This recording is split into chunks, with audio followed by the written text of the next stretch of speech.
This Ferrari has no celebrity connection, but just wanted to show you this one because it's slightly different from what you might imagine. So at first look it's a 308, but it's not, it's a 208 turbo.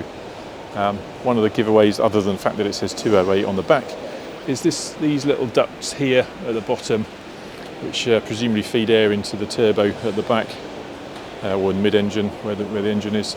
And it was done for the Italian market primarily, because they had different tax rules around cars with a capacity of under 2 litres, and that's what this was about. So they had a 2 litre turbo back in the day. The day being, I think this is sort of, what's this, 1984, thereabouts. I've got the thing somewhere.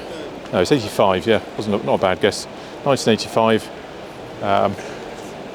If you think of what car companies are doing now, a smaller capacity engine with a turbo, very similar to what's gone on here. So these 208s obviously far less common than the 308, and therefore guided 85 to 95,000.